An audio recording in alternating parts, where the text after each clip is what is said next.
بسم اللہ الرحمن الرحیم۔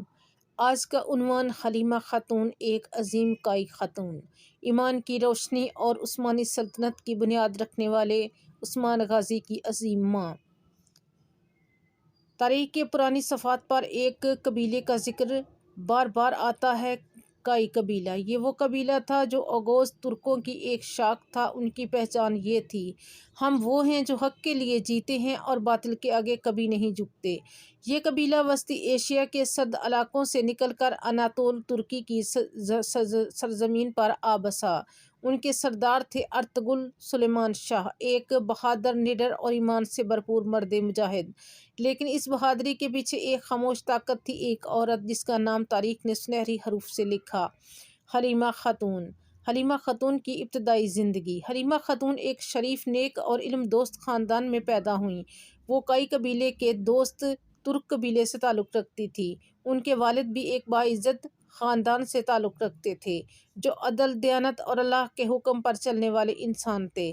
بچپن ہی سے حلیمہ کی طبیعت روحانی اور نرم دل تھی۔ وہ اکثر اپنے قبیلے کی بزرگ عورتوں سے دین، اخلاق اور بہادری کی کہانیاں سنتی رہتیں۔ ان کے دل میں ایمان کی روشنی چھپی ہوئی تھی جو بعد میں ایک عظیم قوم کو جگانے کا سبب بنی۔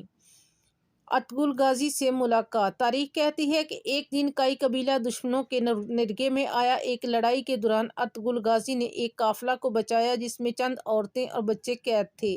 انہی قیدیوں میں سے ایک نیک سیرت لڑکی تھی، حلیمہ خاتون۔ جب ارطغرل نے اسے آزاد کرایا تو اس کی آنکھوں میں شکر گزاری اور ایمان کی روشنی جھلک رہی تھی اور اس کا پورا خاندان شکر گزار تھا۔ ارطغرل کے دل میں یہ روشنی جا بسی۔ یوں ان دونوں کی کہانی شروع ہوئی، اللہ کے نام پر قائم ہونے والی محبت۔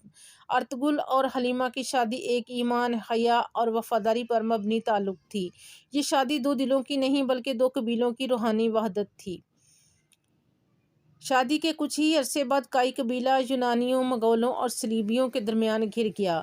دشمن ہر طرف سے حملہ آور تھے۔ ارطغرل جنگ میں مصروف رہتے اور حلیمہ قبیلے کے بچوں، عورتوں اور بوڑھوں کی حوصلہ افزائی کرتی رہتی۔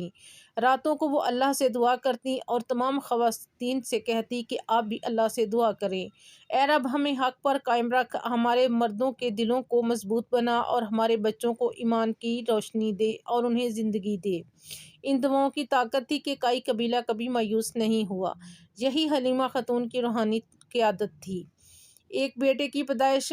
عثمان غازی۔ ایک روشن صبح خیمے میں اذان فجر کی اذان گونجی۔ اسی وقت حلیمہ خاتون نے ایک بیٹے کو جنم دیا۔ یہ بچہ بعد میں سلطنت عثمانیہ کا بانی بنا، عثمان بن ارطغرل۔ حلیمہ نے اس کا نام بڑے فخر سے رکھا: یہ میرا عثمان ہے جو ایمان کی بنیاد پر ایک نئی سلطنت کھڑی کرے گا۔ وہ اپنے بیٹے کو بچپن سے ہی قرآن کی آیات سناتی اور کہتی: بیٹا جب طاقت ملے تو انصاف کرنا اور جب کمزوری ہو تو صبر کرنا، یہی مومن کی پہچان ہے۔ حلیمہ خاتون صرف ایک ماں نہیں تھی، وہ قوم کی تربیت گاہ تھی۔ ان کے خیمے میں اکثر عورتیں آ کر مشورہ لیتیں کہ مشکل وقت میں صبر کیسے رکھا جائے اور اپنے مردوں کی غیر حاضر ہونے پر قبیلے کی ذمہ داری کیسے نبھائی جائے۔ وہ کہا کرتی تھی: جو عورت اپنے گھر کو ایمان سے بھر دیتی ہے وہ قوم کو عزت دیتی ہے۔ ان کی تربیت کا اثر یہ ہوا کہ عثمان غازی عدل، تقویٰ اور شجاعت کا پیکر بنے۔ ارطغرل غازی کی جدوجہد اور حلیمہ کی دعائیں۔ ارطغرل غازی دن رات دشمنوں کے خلاف جہاد میں مصروف رہتے۔ وہ جانتے تھے کہ ان کے پیچھے ایک ایسی خاتون ہے جو ان کے لیے ہر لمحہ دعاگو ہے اور اس کے قبیلے کی حفاظت میں مگن ہے۔ جب کبھی جنگ کا پیغام آتا، حلیمہ ان کے کندھے پر ہاتھ رکھ کر کہتی: جائیں ارطغرل، اللہ آپ کے ساتھ ہے اور میری دعائیں اور پورے قبیلے کی دعائیں آپ کے ساتھ ہیں۔ یہ الفاظ ان کے دل میں فولاد بھر دیتے۔ یوں حلیمہ خاتون کی دعاؤں نے ایک مرد مجاہد کو سلطنت کا خواب دکھایا۔ عثمان غازی کی تربیت۔ جب عثمان بڑا ہوا تو حلیمہ نے اس کے دل میں ایمان، عدل اور محبت کے بیج بوئے۔ وہ اکثر اسے کہتی: بیٹا، تلوار سے پہلے زبان کو قابو میں رکھنا اور حکومت سے پہلے دل کو صاف کرنا۔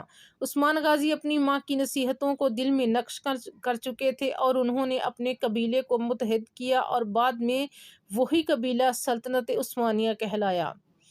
جب کائی قبیلہ مضبوط ہونے لگا اور عثمان نوجوان ہو کر قیادت سنبھالنے کے قابل بنا تو حلیمہ خاتون کے چہرے پر سکون تھا۔ ایک دن وہ خیمے میں بیٹھی قرآن پاک پڑھ رہی تھی کہ ان کے لبوں پر مسکراہٹ تھی اور وہ آیت دہرا رہی تھی، بے شک اللہ صبر کرنے والوں کے ساتھ ہے۔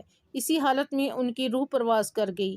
یوں ایک روحانی ماں، ایک ایماندار عورت اور ایک عظیم سلطنت کی بنیاد رکھنے والی ہستی اپنے رب سے جا ملی۔ ان کا مزار آج بھی سوگوت ترکی میں موجود ہے۔ یہاں ہر سال ترک عوام، طلباء اور فوجی ان کے مزار پر حاضری دیتے ہیں۔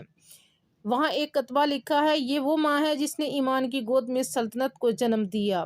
حلیمہ خاتون کی تربیت کا اثر 600 سال تک خلافت عثمانیہ میں جھلکتا رہا۔ ہر سلطان عثمان غازی کی طرح اپنی ماں کی تربیت پر فخر کرتا تھا۔ اگر آپ کو ہماری یہ ویڈیو اچھی لگے تو سبسکرائب کیجیے، لائک کیجیے اور شیئر کیجیے۔ ایک ماں کا ایمان ایک قوم کو بناتا ہے۔ حلیمہ خاتون کی زندگی ہمیں یہ سکھاتی ہے کہ ایمان عورت کے دل سے شروع ہوتا ہے اور تربیت آنے والی نسلوں کو عظیم بناتی ہے، اور صابر مائیں ایک عظیم قوم کو جنم دیتی ہیں۔